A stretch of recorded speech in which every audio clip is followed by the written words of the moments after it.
Hello दोस्तों, welcome back to my YouTube channel. आप सभी का एक बार फिर से चैनल पे स्वागत है। दोस्तों, आज का ये हमारा वीडियो है वॉइस के ऊपर। हमने पिछले वीडियो में आपको बताया था कि वॉइस क्या होता है, ये कितने प्रकार के होते हैं। तो यहाँ पे मैं आपको फिर से बता दूं कि वॉइस दो तरह के होते हैं, एक्टिव वॉइस और पैसिव वॉइस। तो नॉर्मली क्या होता है कि बोर्ड एग्जाम्स में, चाहे वो 10th एग्जाम हो या फिर 12th एग्जाम हो या फिर सभी तरह के कॉम्पिटेटिव एग्जाम्स में, इस तरह के क्वेश्चन पूछे जाते हैं कि एक्टिव वॉइस से पैसिव वॉइस में कैसे बदले या फिर एक्टिव वॉइस से पैसिव वॉइस में किस तरह से बदला जाता है। तो एक्टिव वॉइस से पैसिव वॉइस में बदलने के लिए कई सारे काफ़ी इंपॉर्टेंट रूल्स होते हैं। तो आज हम लोग उन्हीं सब रूल्स के बारे में जानकारी हासिल करेंगे। इसके बाद आप लोग बहुत ही आसानी से एक्टिव से पैसिव वॉइस में बदल लेंगे, ऐसा मुझे यकीन है। तो आप लोग मेरे साथ वीडियो के एंड तक बने रहिए। मैं आपको कुछ ऐसे इंपॉर्टेंट रूल्स बताऊंगा जिनकी वजह से आप लोग बहुत ही आसानी से एक्टिव से पैसिव वॉइस में बदलना सीख जाएंगे और आप लोगों को काफ़ी ज़्यादा जानकारी हासिल होगी। तो वीडियो में आगे बढ़ने से पहले मैं आपको वॉइस का 3 गोल्डन रूल बता देना चाहता हूँ। ये रूल काफ़ी इंपॉर्टेंट है। जब हम लोग वॉइस पढ़ते हैं तो इसमें इन 3 चीज़ों का काफ़ी ज़्यादा योगदान होता है, काफ़ी इंपॉर्टेंट रूल है। तो पहला रूल ये है कि सब्जेक्ट जो है से वो ऑब्जेक्ट बन जाता है। क्या होता है कि जब भी किसी तरह का सेंटेंस रहता है उसको हम लोग एक्टिव से पैसिव वॉइस में बदलते हैं तो सब्जेक्ट जो होता है वो ऑब्जेक्ट में बदल जाता है। और दूसरा जो सबसे इंपॉर्टेंट रूल है उसमें क्या होता है कि ऑब्जेक्ट जो होता है वो सब्जेक्ट में बदल जाता है। यानी कि जब हम लोग एक्टिव से पैसिव वॉइस में बदलते हैं तो सब्जेक्ट ऑब्जेक्ट बन जाता है और ऑब्जेक्ट सब्जेक्ट में बन जाता है। और दोस्तों, ये तीसरा जो सबसे इंपॉर्टेंट और सबसे अहम रूल ये है कि जब हम लोग एक्टिव से पैसिव वॉइस में बदलते हैं तो वर्ब के थर्ड फॉर्म को यूज किया जाता है। हमेशा वर्ब के थर्ड फॉर्म को यूज किया जाता है। V3 का मतलब हो गया वर्ब के थर्ड फॉर्म को यूज किया जाता है। आप लोग जानते हो कि वर्ब के 5 फॉर्म होते हैं, तो उसमें से वर्ब के थर्ड फॉर्म को यूज किया जाता है, पास्ट पार्टिसिपल फॉर्म को यूज किया जाता है। तो दोस्तों, ये थे काफी इंपॉर्टेंट रूल है। 1 2 3 आप लोग देख सकते हैं यहाँ पे। आप लोग चाहे तो इसका स्क्रीनशॉट भी ले सकते हैं। 3 सबसे इंपॉर्टेंट नियम है। सब्जेक्ट ऑब्जेक्ट बन जाता है, ऑब्जेक्ट सब्जेक्ट बन जाता है और वर्ब के थर्ड फॉर्म का यूज किया जाता है। तो ये 3 नियम काफी ज्यादा इंपॉर्टेंट है। तो आप लोग इसका ध्यान रखिएगा तो आप लोगों को बहुत ही ज्यादा सहूलियत होगी। तो दोस्तों, आज हम लोग इस वीडियो में प्रेजेंट टेंस के जो सेंटेंसेज होते हैं उनको हम लोग पैसिव वॉइस में कैसे बदलेंगे, उनके सभी तरह के नियम, सभी तरह के रूल्स की जानकारी हम लोग हासिल करेंगे। तो सबसे पहले मैं आपको बता दूं कि प्रेजेंट, पास्ट और फ्यूचर टेंस जो है 3 तरह के होते हैं और ये सभी 3 तरह के टेंसेज के 4 प्रकार होते हैं। लेकिन नॉर्मली जो हम लोग एक्टिव से पैसिव वॉइस में बदलते हैं तो इनमें से 8 तरह के टेंसेज को एक्टिव से पैसिव वॉइस में बदला जाता है, बाकी 4 तरह के टेंसेज को नहीं बदला जाता है। तो वो कौन कौन से टेंसेज है वो मैं आपको सबसे पहले बता दूं। Present indefinite tense, present continuous tense और प्रेजेंट परफेक्ट टेंस को पैसिव वॉइस में हम लोग बदल सकते हैं। उसके बाद उसी तरह से past indefinite tense, past perfect tense और पास्ट कंटिन्यूअस टेंस को हम लोग पैसिव वॉइस में बदल सकते हैं और फ्यूचर इंडेफिनिट टेंस और फ्यूचर परफेक्ट टेंस को हम लोग पैसिव वॉइस में बदल सकते हैं। 8 तरह के टेंसेज होते हैं, उनको हम लोग पैसिव वॉइस में बदल सकते हैं और उनके क्या क्या नियम है, क्या क्या रूल्स है, वो हम लोग सब बारी बारी से एक एक करके वीडियो में सीखेंगे। तो सबसे पहला आज का हमारा टॉपिक है प्रेजेंट इंडेफिनिट टेंस के सेंटेंस को हम लोग पैसिव वॉइस में कैसे बदलेंगे।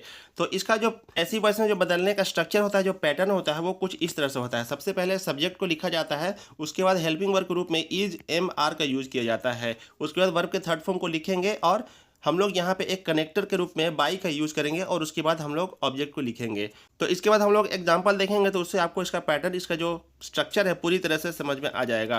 तो दोस्तों, यहाँ पे मैं आपको बता दूं कि प्रेजेंट इंडेफिनिट टेंस का जो सेंटेंस होता है उसमें नॉर्मली क्या होता है, सब्जेक्ट होता है और वर्ब के फर्स्ट फॉर्म को यूज किया जाता है और उसके बाद ऑब्जेक्ट होता है। हेल्पिंग वर्ब के रूप में यहाँ पे अफर्मेटिव सेंटेंस में यूज नहीं किया जाता। जब हम लोग इसका इंट्रोगेटिव और नेगेटिव बनाते हैं, हेल्पिंग वर्ब के रूप में डू या डज का इस्तेमाल किया जाता है। तो उस तरह का सेंटेंसेस को भी हम लोग पैसिव वॉइस में बदलना सीखेंगे, लेकिन आज हम लोग अफर्मेटिव यानी कि नॉर्मल सेंटेंसेस की बात कर रहे हैं। तो प्रेजेंट इंडेफिनिट टेंस का जो स्ट्रक्चर होता है, बेसिकली सबसे पहले सब्जेक्ट को लिखेंगे, उसके बाद हेल्पिंग वर्ब के रूप में इज, एम या फिर आर का यूज करेंगे सब्जेक्ट के अकॉर्डिंग। उसके बाद वर्ब के थर्ड फॉर्म को यूज किया जाएगा। उसके बाद बाई हम लोग कनेक्टर के रूप में यूज करते हैं और उसके बाद लास्ट में सबसे ऑब्जेक्ट को लिखा जाता है। तो अब हम लोग इसको एक एग्जांपल से समझते हैं। तो यहाँ पे पहला एग्जांपल है सीता राइट्स अ स्टोरी, यानी कि सीता एक कहानी लिखती है। तो ये वाला सेंटेंस जो है वो एक्टिव वॉइस में, इसको हम लोग पैसिव वॉइस में कैसे बदलेंगे। अब हम लोग को यहाँ पे ध्यान देना है कि यहाँ पे देखिए सब्जेक्ट जो है वो सीता, यानी कि ये सब्जेक्ट है और ये मेन हमारा वर्ब है। मेन वर्ब हो गया एम वी, जिसको हम लोग मेन वर्ब के रूप में लिख सकते हैं और ए स्टोरी जो है वो ऑब्जेक्ट है। तो वीडियो के स्टार्टिंग में मैंने आपको एक गोल्डन रूल बताया था। तो वहाँ पे मैंने आपको ये बताया था कि सब्जेक्ट ऑब्जेक्ट में बदल जाता है और ऑब्जेक्ट जो है सब्जेक्ट में बदल जाता है। तो अब हम लोग इसको कैसे पैसिव वॉइस में बदलेंगे वो मैं आपको यहाँ पे तरीका इसका बताता हूँ। तो थोड़ा सा हम लोग यहाँ पे स्ट्रक्चर पे ध्यान देंगे। Subject plus is, am, are plus V3 plus by plus object. तो सबसे पहले हम लोग क्या करेंगे, जो ऑब्जेक्ट यहाँ पे ए स्टोरी है उसको हम लोग सबसे पहले लिखेंगे ए स्टोरी। तो इसके अकॉर्डिंग हम लोग क्या करेंगे, हेल्पिंग वर्ब का यूज़ करेंगे। ए स्टोरी सिंगुलर है तो इसलिए यहाँ पे ए स्टोरी के साथ हेल्पिंग वर्ब के रूप में इज का इस्तेमाल किया जाएगा। और राइट जो है यहाँ पे मुख्य वर्ब है, मेन वर्ब है, तो हम लोगों को इसका थर्ड फॉर्म लिखना है। इसका मतलब ये होगा राइट का थर्ड फॉर्म होता है written, a story is written. उसके बाद हमने आपको बताया था कि क्या होगा, बाई का इस्तेमाल किया जाएगा। सब्जेक्ट कौन है, सीता, तो उसके बाद यहाँ पे ऑब्जेक्ट बन जाएगा। इसका मतलब ये हुआ कि सीता को लास्ट में हम लोग लिखेंगे। तो इस तरह से सेंटेंस हो जाएगा, a story is written by Sita. तो एक्टिव वॉइस में सीता राइट्स ए स्टोरी, इसका पैसिव वॉइस हो जाएगा a story is written by Sita. उम्मीद है आप लोगों को समझ में आ गया होगा। आगे बढ़ते हैं हम लोग वीडियो में। अब हम लोग प्रेजेंट कंटिन्यूअस टेंस का जो सेंटेंस होता है उसको कैसे पैसिव वॉइस में बदलेंगे वो सीखेंगे। तो यहाँ पे मैं सबसे पहले आपको इसका स्ट्रक्चर बताता हूँ, उसका पैटर्न क्या होता है।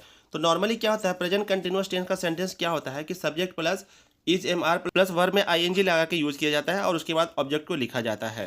तो इसको जब हम लोग पैसिव वॉइस में बदलेंगे तो उसका सेंटेंस का पैटर्न कुछ इस तरह से हो जाएगा। सबसे पहले सब्जेक्ट को लिखा जाएगा और यहाँ पे भी हेल्पिंग वर्ब के रूप में इज एम आर का इस्तेमाल किया जाएगा, लेकिन साथ ही एक और वर्ड बीइंग का इस्तेमाल किया जाता है। और उसके बाद वर्ब के थर्ड फॉर्म को यूज किया जाएगा और बाई और ऑब्जेक्ट लिखा जाएगा। तो आप लोगों को क्या करना है कि हम लोग जब टेंस में बदलते हैं तो सबसे मेन चीज़ होता है ध्यान देने के लिए हेल्पिंग वर्ब, और उसके बाद वर्ब के थर्ड फॉर्म जो है कॉमन होता है, यानी कि हर पैसिव वॉइस में वर्ब के थर्ड फॉर्म को यूज किया जाता है। तो हम लोगों को सबसे ज़्यादा ध्यान देने वाली चीज़ होती है हेल्पिंग वर्ब के रूप में। तो इसको हम लोग कैसे चेंज करेंगे, हम लोग आगे एग्जाम्पल में इसको समझते हैं। तो देखिए, Mary is writing a letter, present continuous tense का सेंटेंस है। यहाँ पे सब्जेक्ट जो है से मैरी है और राइटिंग जो है से मुख्य वर्ब है और यहाँ पे हेल्पिंग वर्ब इज का इस्तेमाल किया गया है और ए लेटर यहाँ पे ऑब्जेक्ट है। तो अब हम लोग क्या करेंगे, सबसे पहले सब्जेक्ट जो है से इसको हम लोग ऑब्जेक्ट में बदल देंगे और ऑब्जेक्ट जो है से ए लेटर इसको सब्जेक्ट में बदल देंगे। तो किस तरह से इसको बदलते हैं हम लोग यहाँ पे सीख लेते हैं। ए लेटर को हम लोग सबसे पहले लिखेंगे सब्जेक्ट की जगह पे ए लेटर, और उसके बाद हेल्पिंग वर्ब यहाँ पे इज है इसलिए यहाँ पे भी इज का इस्तेमाल किया जाएगा, ए लेटर के साथ इज लगेगा। और हेल्पिंग वर्ब के बाद हमने आपको बताया था कि बीइंग का इस्तेमाल किया जाएगा। तो हम लोग लिख देंगे a letter is being written, verb यहाँ पे राइटिंग है तो यहाँ पे थर्ड फॉर्म में यूज किया जाएगा। तो राइट का थर्ड फॉर्म होता है रिटर्न होता है, तो हम लोग यहाँ पे लिख देंगे a letter is being written और उसके बाद हम लोग लिख देंगे बाई, और सब्जेक्ट कौन था, यहाँ पे मैरिज सब्जेक्ट है, तो उसके बाद लास्ट में हम लोग यहाँ इसको ऑब्जेक्ट में बदल देंगे। इसका मतलब ये हुआ सेंटेंस कुछ इस तरह से बन जाएगा, a letter is being written by Mary, यानी कि मैरी के द्वारा एक लेटर लिखा जा रहा है। तो दोस्तों अब अगला सेंटेंस है परफेक्ट टेंस। इसको हम लोग कैसे पैसिव वॉइस में बदलेंगे उसका सबसे पहले हम लोग स्ट्रक्चर देख लेते हैं। तो नॉर्मली क्या होता है, प्रेजेंट परफेक्ट टेंस का सेंटेंस होता है सब्जेक्ट प्लस हैव या हैज प्लस वर्ब के थर्ड फॉर्म को यहाँ भी यूज़ किया जाता है और उसके बाद ऑब्जेक्ट को लिखा जाता है। तो जब हम लोग इसको पैसिव वॉइस में बदलेंगे तो सब्जेक्ट तो सबसे पहले लिखाएगा, लेकिन उसके बाद हैज हैव और उसके बाद बीन का इस्तेमाल किया जाएगा। तो सब्जेक्ट के अकॉर्डिंग हैज या हैव का हम लोग इस्तेमाल करते हैं, आप लोग जानते ही होंगे, और उसके बाद हम लोग बीन का इस्तेमाल करते हैं पैसिव वॉइस में, और उसके बाद एज इट इज वर्ब के थर्ड फॉर्म को यूज किया जाएगा, बाई लिखेंगे हम लोग और ऑब्जेक्ट लिखेंगे सबसे लास्ट में। तो स्ट्रक्चर देख लिया आपने। तो अब हम लोग एग्जांपल से समझते हैं कि कैसे हम लोग इसको पैसिव वॉइस में बदलेंगे। तो एग्जांपल है I have written a poem, मैंने एक कविता लिखा है। तो आप लोग देख सकते हैं यहाँ पे सब्जेक्ट जो है से वो आई है और आई के साथ हैव का इस्तेमाल किया जाता है, तो हैव लगा हुआ है और वर्ब के थर्ड फॉर्म को यूज किया गया यहाँ पे रिटन, और ए पोएम जो है से वो ऑब्जेक्ट है। तो बिल्कुल उसी तरह से हम लोग यहाँ पे रूल इस्तेमाल करेंगे, सब्जेक्ट जो है से ऑब्जेक्ट में बदल जाएगा और ऑब्जेक्ट जो है से सब्जेक्ट में बदल जाएगा। तो इसको पैसिव वॉइस में कैसे चेंज करेंगे हम लोग देखते हैं। तो अब चूंकि यहाँ पे ऑब्जेक्ट है ए पोएम, तो हम लोग इसको क्या करेंगे, सबसे पहले लिख देंगे ए पोएम, यहाँ पे सबसे पहले लिखा जाएगा। उसके बाद अब मैंने स्ट्रक्चर में आपको बताया था कि सब्जेक्ट के बाद हेल्पिंग वर्ब का इस्तेमाल किया जाता है, जो कि हैव बीन और हैज बीन का इस्तेमाल किया जाएगा। तो ए पोएम के साथ हैज बीन का इस्तेमाल किया जाएगा हेल्पिंग वर्ब के रूप में। तो इसके बाद हम लोग लिख देंगे हैज़ बीन, और इसके बाद क्या था, वर्ब के थर्ड फॉर्म को यूज किया जाएगा। तो चूंकि आप लोग जानते हो कि प्रेजेंट परफेक्ट टेंस में ऑलरेडी वर्ब के थर्ड फॉर्म को यूज किया जाता है, तो इसलिए यहाँ पे एज इट इज लिखा जाएगा written a poem has been written, और उसके बाद हम लोग बाई का इस्तेमाल करते हैं और लास्ट में हम लोग सब्जेक्ट लिखते थे। तो सब्जेक्ट क्या था, आई, तो आई को यहाँ पे मी में बदल दिया जाता है। थोड़ा सा आप लोगों को ध्यान देने वाली चीज़ है, आई को हमेशा मी में बदल दिया जाता है। तो a poem has been written by me यहाँ पे हो जाएगा इसका करेक्ट पैसिव वॉइस का सेंटेंस। तो I have written a poem का पैसिव वॉइस क्या हो जाएगा, a poem has been written by me. तो इस तरह से हम लोग चेंज कर सकते हैं एक्टिव से पैसिव वॉइस में। तो दोस्तों उम्मीद करते हैं आपको आज का वीडियो पसंद आया होगा, आपको जो मैंने कुछ चीज़ें बताई वो आपको समझ में आई होगी। अगर आप लोगों को थोड़ी बहुत कोई दिक्कत आती है तो आप लोग वीडियो को रिपीट करके देख सकते हैं, या फिर चाहे तो आप कमेंट सेक्शन में कमेंट करके पूछ सकते हैं, मैं आपकी पूरी हेल्प करूँगा। तो दोस्तों हम लोग अगले वीडियो में सीखेंगे पास्ट जो टेंस होता है उसके सेंटेंसेस को हम लोग कैसे पैसिव वॉइस में चेंज करेंगे। तो आप लोग चैनल पे बने रहिए और हमारे अगले वीडियो का इंतजार कीजिए। हम लोग बारी बारी से वॉइस के ऊपर कई सारे वीडियो देखेंगे और बहुत ही अच्छी तरह से हम लोग एक्टिव से पैसिव वॉइस में चेंज करना सीखेंगे।